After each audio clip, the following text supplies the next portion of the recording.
పరలోకం చేరే మార్గం కొరకు ఆశతో ఎదురు చూస్తున్న ప్రియ విశ్వాస సహోదరులకు మరొకసారి ప్రేమపూర్వక నమస్సులు. హోప్ టీవీ అందిస్తున్న ఈ 4వ ధారావాహికలో మనం చదువుకుంటున్నాం యోహాను వారు రాసిన సువార్తలోని నేపథ్యాలు. ఈ ధారావాహికలో ఈరోజు మనం 10వ పాఠంకి వచ్చాం. మనం వెతుకుతున్న మార్గం, సత్యం, జీవం ఎవరు, ఎలా తెలుసుకోవాలి, ఇవన్నీ నేర్చుకున్నట్టు ఈరోజు పాఠం మనం వినాల్సిందే. మీరు సిద్ధమైనట్లయితే దైవశాఖలు కలుసుకుందాం. మరి నమస్కారం డాక్టర్ విల్సన్ గారు.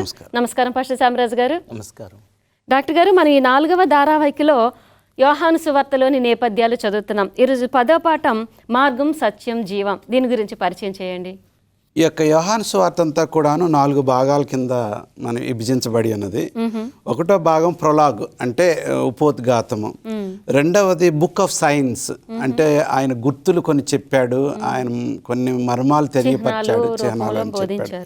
అంతేకాకుండా తర్వాత బుక్ ఆఫ్ గ్లోరీ మహిమ గురించి, ఆయన దేవుడు ఎంత గొప్పవాడు, అన్ని ఆయన గురించి, యేసుక్రీస్తుని ఏ విధంగా పంపించున్నాడో ఆ విషయంగా కొన్ని రాసినాడు.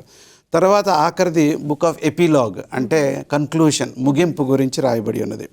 దీని అంతట్లో కూడాను యేసుక్రీస్తు వారు దేవుడు పంపించిన రక్షకుడు. ఆయన మామూలు మనిషి కాదు, ఆయన దైవ స్వరూపంలో ఉన్నాడు, కానీ ఆయన మానవతారం ఎత్తి ఉన్నాడు.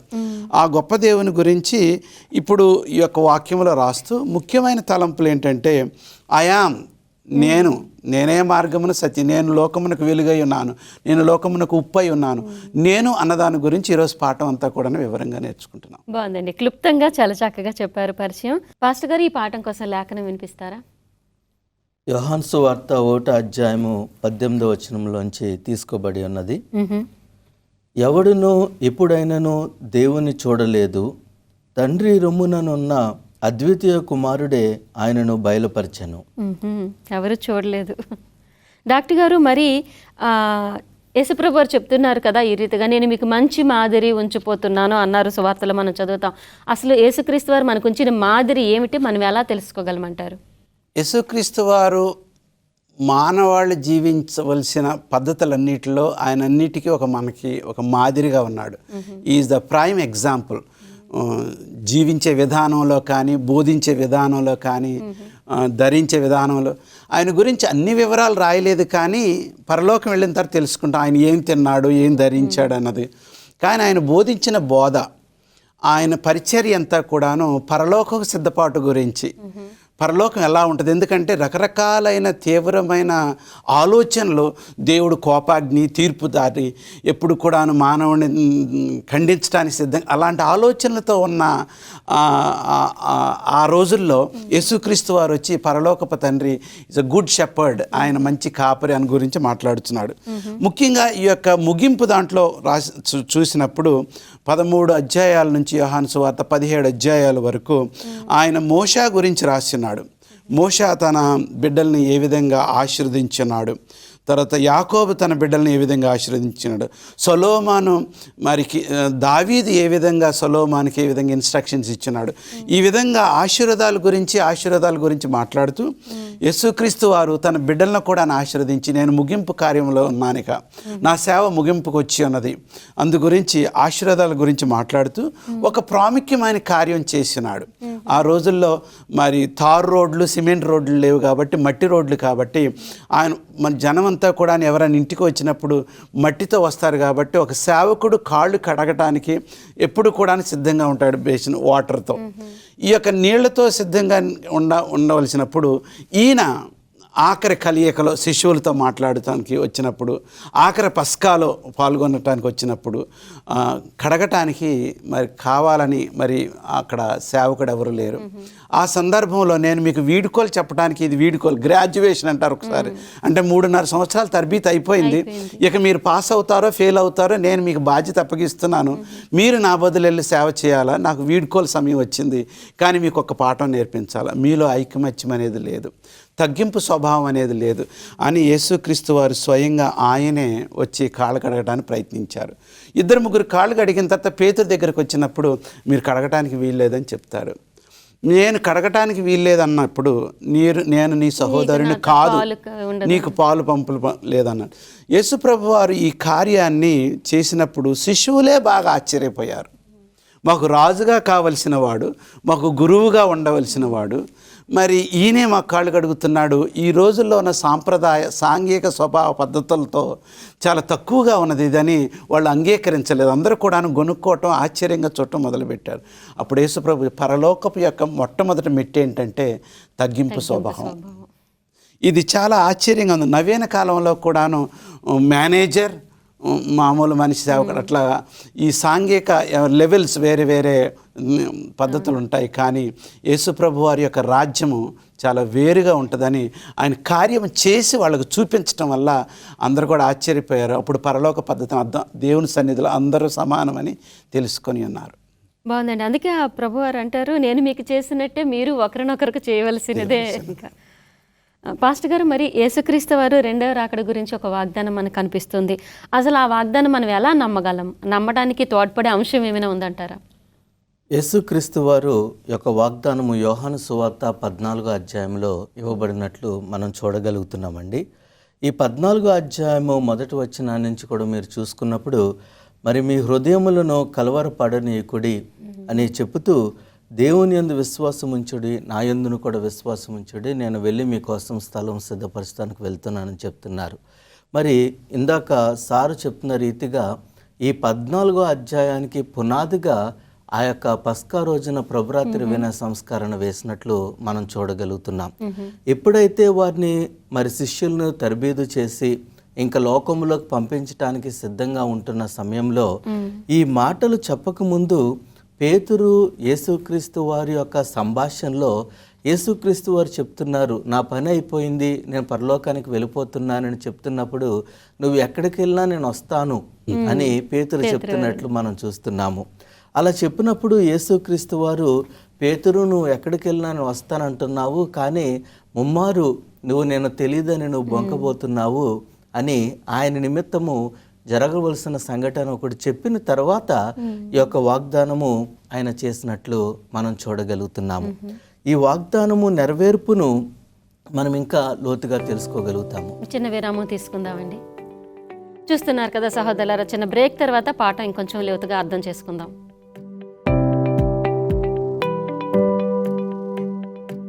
ప్రేక్షకులకి 10వ పాఠంలోకి మరొకసారి స్వాగతం. ఇంకొంచెం వివరంగా తెలుసుకుందాము. పాస్టర్ గారు, ఈ రెండవ రాకడ వాగ్దానం గురించి చెప్తున్నారు, ఇంకొంచెం వివరించండి. ఈ యొక్క 14వ అధ్యాయంలో యేసుక్రీస్తు వారు ఇచ్చిన రెండవ రాకడ యొక్క వాగ్దానాన్ని మనం చూసుకున్నప్పుడు, ఆయన ప్రారంభించిన విధానంలో మరి కలవర పడవద్దని చెప్పినట్లు మనం చూస్తున్నాము. గ్రీక్ భాషలో మనం చూసుకున్నప్పుడు ఆ పదానికి తెరసో అనే ఒక పదాన్ని వాడి, అది ఒక వాచ్యముగా అక్కడ ఇవ్వలేదు, కానీ నామవాచకంగా ఇవ్వలేదు, కానీ ఒక క్రియ రూపంలో, అంటే అదొక జరుగుతున్న సంఘటనగా ఇచ్చినట్లు మనం చూస్తున్నాము. అయితే ఈ యొక్క గ్రీక్ పదం యొక్క అర్థం ద్వారా మనం చూసుకున్నప్పుడు, వారు ఆందోళన చెంది ఆందోళన ద్వారా వేరే క్రియలకు, వేరే దారులకి తీస్తుంది కనుక మీరు దాన్ని అక్కడ వరకు తీసుకెళ్ళొద్దని చెప్తున్నట్లు మనం చూస్తున్నాము. అయితే యేసుక్రీస్తు వారు వారికి అభయం ఇస్తూ, మీరు కలవర పడవద్దు, కానీ నా యొక్క తండ్రి ఇంట అనేకమైన నివాసములు కలవు అని చెబుతూ, ఆయన ఈ యొక్క శిష్యులకు ఎలాంటి పరిస్థితిలో చెప్పారంటే, నేను వస్తాను అంటే ప్రజెంట్ టెన్స్, ఈ ప్రస్తుతానికి నేను ఇప్పుడే వస్తాను అన్న రీతిలో చెప్పి, ఆ మాటలు గ్రీకు పదాల్లో మనం చూసుకున్నప్పుడు భవిష్యత్తుకు ఏ క్షణంలోనైనా ఆయన రావచ్చు అన్నట్టు ఇచ్చినట్లు మనం చూడగలుగుతున్నాము. ఈ రెండో రాకడకి యేసుక్రీస్తు వారు ఇంత ఖచ్చితంగా చెప్పటానికి కారణము ఏమిటి అంటే, మనం ఎలా అర్థం చేసుకోగలుగుతామంటే, మొదటి రాకడి యొక్క ప్రవచనాలు కూడా చూసుకున్నప్పుడు అవేవో ఇంకా 2 రోజుల్లో వెంటనే జరిగిపోయే ప్రవచనాలుగా ఇచ్చి ఉన్నారు. కానీ ఆదికాండము 3వ అధ్యాయము 15వ వచనము మొట్టమొదటి వాగ్దానము ప్రవచనము నుంచి కూడా చూసుకున్నప్పుడు, యేసుక్రీస్తు వరకు రాకడికి ఆల్మోస్ట్ లైక్ 4000 సంవత్సరాలు పట్టినట్లు మనం చూస్తున్నాం. అంటే అప్పటికప్పుడు ఆదాము అవ్వ కూడా వాళ్ళ కొడుకే, ఇంకా ఆయనే రక్షకుడు అని అనుకున్నారు. అలా వెంటనే కూడా ప్రతి ఒక్కరు ఏ ప్రవచనం చూసినా అప్పుడే జరుగుతుంది అనుకున్నారు, కానీ భవిష్యత్తుకు గుర్తుగా ఉన్నది. ఇక్కడ యేసుక్రీస్తు వారు చెప్తున్న మాట కూడా మరి అది భవిష్యత్తుకి గుర్తుగా ఉన్నా కానీ నెరవేర్చబోతుంది కనుక ఈ క్షణం నుంచి మీరు కలవరపడకుండా సిద్ధపడమన్నట్లు చెప్తున్నాము.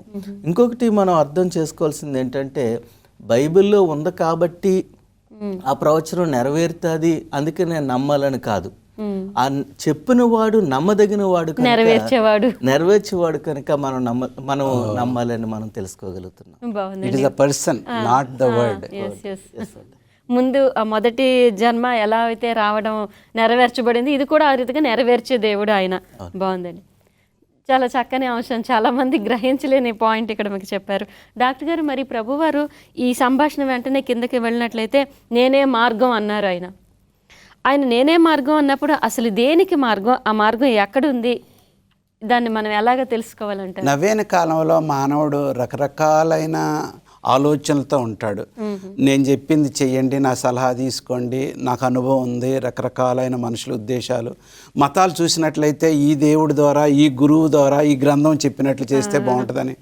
కానీ ఈ విధంగా నేనే మార్గము సత్యము జీవం అని చెప్పిన గురువు ఖచ్చితంగా ఈ ప్రకారం చేయమని చెప్పింది ఎవరు కూడాను లేరు. యేసు ప్రభు వారే చెప్పి ఉన్నారు.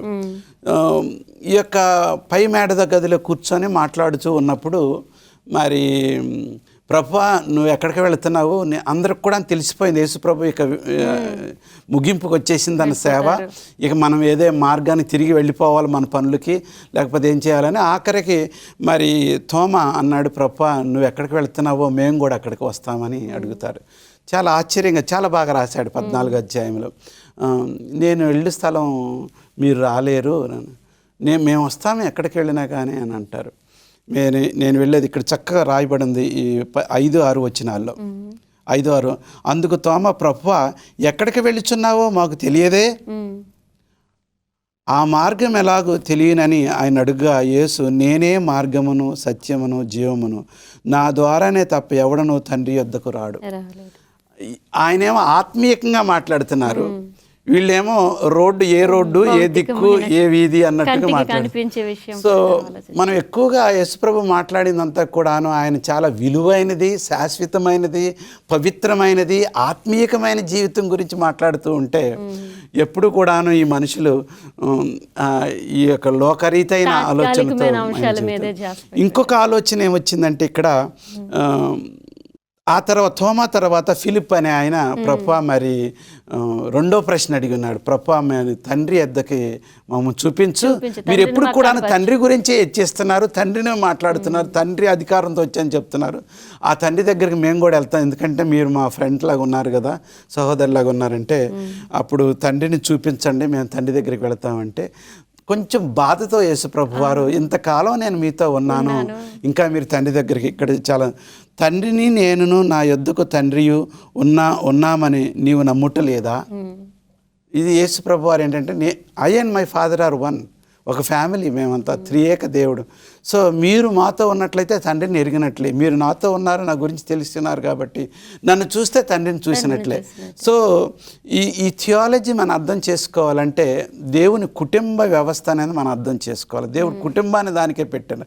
త్రియేక దేవుని అర్థం చేసుకోవాలంటే త్రియేక దేవుని కుటుంబ వ్యవస్థ అంటే భార్య భర్తలు ఏక శరీరంలో ఎలాగుంటారో దాని గురించి ఇక్కడ మనం ప్రస్తావించబడి ఉన్నది. నేనే మార్గము సత్యము జీవం అన్న మాటలు ఈ మూడు కూడాను, మార్గము యేసు ప్రభువే. 2-3 మార్గాలు మనకు కనపడవచ్చును. బైబిల్లో కూడా చెప్పబడింది, విశాలమైన మార్గము, ఇరుకైన మార్గము. ఇంకొకటి సత్యం అనేది, రకరకాలైన సత్యాలు చెప్తారు. ఆ సత్యం అనేది యేసు ప్రభువే అనేది మనం తెలుసుకోవాలి. తర్వాత జీవం అనేది ఆయన ద్వారా వస్తూ ఉన్నది. ఈ మాటలు చెప్పిన తర్వాత మరి శిశువులకి ఇంక వేరే ప్రశ్నలు ఏది కూడా లేదు, ఎందుకంటే యేసుక్రీస్తులోనే అంతా నెరవేరుచున్నది. వేరే వేరే మత సిద్ధాంతాల్లో వేరే వేరే పద్ధతులు, మరి ప్రణాళికలు, లేకపోతే అలవాట్లు, కోరికలు, మరి ఏమంటారు పునస్కారాలు, పూజలు అంటూ ఉండదు. కానీ క్రైస్తత్వంలో యేసు ప్రభువారు ఒక్కరే, ఆయన ద్వారానే ఉన్నదాని సమస్తమని ఇక్కడ పాఠం బోధిస్తుంది. పాస్టర్ గారు, మరి ఇదే మాటలో తర్వాత పదం నేనే సత్యం అన్నారు యేసుప్రభు గారు. ఈ సత్యం అనే వాస్తవం మనకి అంటే విశ్వాసులందరికీ ఏ విధంగా సంబంధం కలుగుతుంది అంటారు? సత్యమైన వాస్తవము విశ్వాసులందరికీ కూడా ఉన్న సంబంధం ఏంటంటే, ఆయన ఎలాగైతే నేనే సత్యం అని చెప్పి ఉన్నారో ఆ సత్యాన్ని మనం నమ్ముకున్నట్లయితే ఆ సత్యము మనకు మేలుకరంగా ఉంటుందని మనం చూడగలుగుతాము. ఎందుకంటే యోహాను సువార్త 1వ అధ్యాయము మరి 14వ వచనంలో చూసుకున్నప్పుడు ఆ వాక్యము శరీరధారి అయి కృపా సత్య సంపూర్ణగు మన మధ్య ఒక సత్యముగా మన మధ్యన నివసించినట్లు మనం చూస్తున్నాము. అదే యోహాను 8:32లో మనం చూస్తున్న సమయంలో ఆ సత్యము అప్పుడు సత్యము మిమ్మల్ని స్వతంత్రులుగా చేయనని చెప్పాను. అంటే అది ఏం చేస్తుందంటే సత్యము ఆ యేసుక్రీస్తు వారు అది ఒక పేరుగానో లేకపోతే ఒక వస్తువుగా కాకుండా ఆయన ఒక వ్యక్తిగా ఉండి ఆ వ్యక్తి మనల్ని ఆ సత్యాన్ని బట్టి స్వతంత్రులుగా విడుదలుగా చేస్తున్నట్లు దేని నుంచి స్వతంత్రులుగా ఈ పాపపు భారం నుంచి స్వతంత్రులుగా చేయటానికి ఆయన చేస్తున్నట్లు మనం చూడగలుగుతాం. బాగుందండి. చిన్న విరామం తీసుకుని ముగింపులోకి వెళ్దాం. తెలుసుకుంటున్నారు కదా సహోదరులారా, చిన్న బ్రేక్ తర్వాత పాఠం చివరిలోకి వెళ్దాం. ప్రేక్షకులకి పాఠంలోకి పునఃస్వాగతం. ఇంకొంచెం తెలుసుకుందాం. పాస్టర్ గారు సమాధానం ఇంకొంచెం మాకు తెలియజేయండి. ఈ సత్యముని కోసం మనం చూసుకున్నప్పుడు జనరల్గా సహజంగా అందరూ కూడా ఏమనుకుంటారంటే సత్యం అంటే అది ఒక వాస్తవాలు లేకపోతే కొన్ని తెలిసిన విషయాలు అనేసి అనుకుంటూ ఉంటారు. కానీ సత్యం అనేది అది it is the faithfulness of God. దేవుని యొక్క నమ్మకము లేకపోతే ఆయన యొక్క విశ్వాసము ప్రజల పట్ల ఎలా బయలుపరచబడుతుందని మనము చూడగలుగుతున్నాము. మరి ముఖ్యంగా మనం గమనించుకోవాల్సింది ఏంటంటే ఈ యొక్క సత్య స్వరూపయోగు దేవుడు లేకపోతే యేసుక్రీస్తు వారు వాక్యముగా ఉండి శరీరధారిగా మన ముందుకు రాకముందు ఆయనే ఈ లోకాన్నంతా కూడా తన యొక్క నోటి మాట ద్వారా సృష్టించినట్లు మనం చూస్తున్నాము. అంటే ఈ కొలస్సీ 1:16-17 వచనంలో చూసుకున్నప్పుడు సమస్తము కూడా ఆయన ద్వారా వచ్చినట్లు మనం చూడగలుగుతున్నాము. ఆ సత్యము ఆ యేసుక్రీస్తు వారు మనల్ని పాపము నుంచి విడుదల కలుగచేసి స్వతంత్రం ఇవ్వటమే కాకుండా ఆయన మనలను నూతన సృష్టిగా చేయటానికి కూడా ఒక అవకాశం ఉంటుందని మనము చూడగలుగుతున్నాము. అంతేకాకుండా సిఎస్ లూయిస్ గారు అనే ఒక క్రైస్తవ మంచి రచయిత ఆయన ఏమంటున్నాడంటే, నేను ఈ యొక్క సూర్యుడిని నమ్ముతున్నాను. ఎందుకంటే సూర్యుడు ఉదయించినప్పుడు కనపడతాడు అని కాదు, కానీ అది ఉదయించినప్పుడు నేను సమస్తమును కూడా చూడగలుగుతున్నాను. నేను సూర్యుని చూసే కాదు, అది సూర్యుడి యొక్క వెలుగును బట్టి అంతా నేను చూడగలుగుతున్నాను. అలాగే యేసుక్రీస్తు వారు క్రిస్టియానిటీ యేసుక్రీస్తు వారిని నమ్మాలంటే ఆయన్ని నమ్ముతున్నామంటే ఆయన చూసి కాదు, జరుగుతున్న పరిణామాలను బట్టి లేకపోతే అక్కడ ప్రజలు ఏ రీతిగా క్రైస్తత్వం తీసుకున్న వారు ఈ సత్యంలో నడవగలుగుతున్నారో దాన్ని బట్టని ఆయన చెప్తున్నట్లు మనం చూస్తున్నాము. సో మనకు అర్థమవుతుంది యేసుక్రీస్తు వారు సత్యము అని అన్నప్పుడు ఆ సత్యమును మనం ఎప్పుడైతే స్వీకరిస్తామో స్వతంత్రులుగా మనల్ని చేయటానికి ఉంటుంది. అదే రీతిగా నూతన సృష్టిగా కూడా మార్చి ఆయన యొక్క సృష్టిలోకి తీసుకువెళ్ళటానికి ఉపయోగపడతాడని చూడగలుగుతున్నాము. బాగుంది. అంటే సత్యం అంటే మనం ఏదో అనుకున్న ఫీలింగ్ మాత్రమే, భావమే, కనిపించిన భావం మాత్రమే కాదు, కానీ కనిపించే ప్రకృతి అంతట్లో ఆయన స్వభావం ఉంటుంది. ఎలెన్ వైట్ గారు కూడా అదే చెప్తుంటారు కదా, సమస్త ప్రకృతిలో ఆయన యొక్క ప్రేమ, ఆయన స్వభావం, ఆయన వాస్తవం కనబడుతుందని. డాక్టర్ గారు, మరి యేసుక్రీస్తు వారు ఆయన గురించి ప్రశ్నలు అడిగిన వారికి లేఖనాలు పరిశోధించమని అంటున్నారు. ఆయన స్వయంగా అలా చెప్పేయచ్చు కదా, ఎందుకు లేఖనాలు చదవమన్నారు? అందులో నా ఆశ్చర్యం ఏంటి? చాలా మంచి ప్రశ్న. నీ వాక్యమే సత్యము అంటే వాక్యాలు ఆయన గురించి చెప్తుంది, ఆయన పలికిన పలుకులే ఆయన అయి ఉన్నాడని మనకి అర్థం చేసుకోవాలి. ఒక విధంగా చెప్పాలంటే ఈ యొక్క యోహాను సువార్త 5వ అధ్యాయం 38వ వచనంలో లేఖనమును పరిశీలించుకొని ఎన్నో రకరకాలైన ప్రశ్నలు అడుగుతున్నారు. నువ్వు దేవుడివేనా, నువ్వు అక్కడి నుంచి వస్తే డైరెక్ట్గా మాకు చెప్పు, మాకు అద్భుతాలు చేసి చూపించు, నువ్వు దేవుడు అని రుజువుపరచుకో అంటే ఆయన 3.5 సంవత్సరాలు బహిరంగ సేవ చేయాలి. ఆయన సిలువకు వెళ్ళకోకుండా ఉండటానికి సాతానుడు రకరకాలైన ఏమంటారు ఆయన్ని ఆటంకాలు పెట్టి ఆయన్ని రెచ్చగొడుతున్నారన్నమాట. రెచ్చగొడుతున్నారు. నువ్వు ఇప్పుడే ఏదో ఒకటి చేసేసి మహిమ చేసి నువ్వు ఏదైనా తప్పు చేసినట్లయితే అప్పుడు నువ్వు సాతాను నిన్ను అడ్డుకొని సిలువ దగ్గరికి వెళ్ళనివ్వడు అన్నట్లుగా ఒక విధంగా ఆలోచన ఆ విధంగా వస్తుంది. ఇంకా మనం ముందుకు వెళ్ళినట్లయితే సత్యంలో మనకి ఈ యొక్క బైబిల్ వాక్యంలో సత్యం ఉన్నది కాబట్టి దాని గురించి ఈ విధంగా చెప్తుంది. గాస్పుల్ అంతట్లో, సువార్త సేవ అంతట్లో ఆయన మార్గము సత్యము జీవమై ఉన్నాడని ప్రకటిస్తూ ఉన్నది. ఏది కూడాను ఇది ఒకటి చెప్తుంది అది ఒకటి చెప్తుందని వేరే తేడా ఏమీ లేదు. అంతా కూడాను ఒక దేవుని గురించి రక్షణ గురించి ప్రకటిస్తూ ఉన్నదన్నమాట. పాత నిబంధన గ్రంథాన్ని వేరు చేయడానికి లేదు. ఎందుకంటే యేసు ప్రభువుకు ముందు ఏ అవసరతలో రక్షణ ఏ విధంగా సంపాదించుకోవాలో ప్రేమ గురించి అంతా కూడా రాయబడి ఉన్నది. ఒక గ్రంథకర్త బైబిల్ గురించి వంకరగా చూసేవాడు ఏమన్నాడంటే, పాత నిబంధన గ్రంథంలో దేవుడు కోపదారి, ఆయన ప్రేమ లేదు అని అంటూ ఉంటాడు. కానీ నిర్గమాకాండంలోనే ఆయన ప్రేమించువారు ఆత్మతోనూ సత్యముతోనూ ప్రేమించాలి, ఆయన పరిపూర్ణ హృదయముతోనూ ఆత్మతోనూ ప్రేమించాలని వాక్యం బోధిస్తూ ఉన్నది. మోషాని నమ్మిన వాళ్ళు, మోషే వాక్యాన్ని బోధించిన వారు యేసుక్రీస్తుని మోషే చూపించాడు కాబట్టి ఆ యొక్క యేసుక్రీస్తుని ఖచ్చితంగా నమ్మాలి. మోషాని వేరు చేసి మా పితరులు మోషే గొప్పవాడని చెబుతూ యేసుక్రీస్తుని అంగీకరించకపోవటం వల్ల దే ఆర్ కాంట్రడిక్టింగ్. వాళ్ళు ఒకళ్ళొకళ్ళు విభేదాలు దాంట్లో కనపడుతూ ఉన్నది అనమాట. అందుకోసమే ఈ యొక్క యూదులు మత నాయకులందరూ కూడాను, ఈ యొక్క దేవుని సేవకులు అన్న వాళ్ళందరూ కూడాను ఎప్పుడు కూడాను మోషాన్ని హెచ్చిస్తున్నారు, కానీ ఆయన అలవాట్లు, ఆయన చెప్పిన బోధలు, ప్రవచనాలు చెప్తున్నారు, కానీ యేసు ప్రభువుని ఏమాత్రం చూడలేకపోతున్నారు. ఈ కార్యంలో ఏం చెప్తున్నాడంటే, have you not red what is spoken to you by God? దేవుడు పాత నిబంధన గ్రంథంలో మోషే ద్వారా చెప్పిన వాక్యాలు మీరు నమ్మట్లేదా అని అంటూ మత్తయి సువార్త 22:31 అక్కడ జకరియా కూడాను ఆ ప్రవక్త ద్వారా వచ్చిన వాక్యాలను మీరు నమ్మాలని చెప్పి ఉన్నాడు. పెంతెకొస్తు దినమందు కూడాను పేతురు కూడాను చెప్పింది అదే. ప్రవచనాలు బోధిస్తున్నవి, మోషే గురించి చెప్తున్నవి, ఇప్పుడు అవే వాక్యాలు మళ్ళా యేసుక్రీస్తు వారు వచ్చి చనిపోయి మళ్ళీ తిరిగి లేచి పరలోకానికి వెళ్ళాడు. ఆ ప్రవక్తే అనగా యేసు ప్రభు వారి గురించే నేను మళ్ళా బోధిస్తున్నానని చెప్పినారు.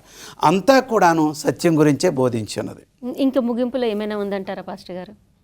ఈ యొక్క ముగింపులో మనం చూసుకున్నప్పుడు యేసుక్రీస్తు వారు నేను ఈ లోకానికి వెలుగై ఉన్నానని చెప్పినప్పుడు యేసుక్రీస్తు వారు 2 సాదృశ్యాలను తీసుకొస్తున్నట్లు మనం చూస్తున్నాం. ఒకటేమో మరి సాయంకాలము బలి అర్పణలు జరుగుతున్నప్పుడు ఆ దీప స్తంభాలను, అదే రీతిగా ఆ వీధుల్లో వెలుగుస్తున్న దీపాలను బట్టి ఇజ్రాయెల్ ప్రజలు ఎలాగైతే అతిశయపడతారో, అంతేకాకుండా ఉదయకాల సమయం మందు సూర్యుడు వచ్చినప్పుడు యెరూషలేము మీద వెలుతురు పడినప్పుడు బంగారము తిరిగి ప్రకాశించే ఆ వెలుగును బట్టి ప్రజలందరూ ఆశ్చర్యపడుతున్నప్పుడు దాన్ని యేసుక్రీస్తు వారు గుర్తుగా పెట్టుకుని మరి నేను లోకానికి వెలుగై ఉన్నానని చెప్పినట్లు మనం చూడగలుగుతున్నాము.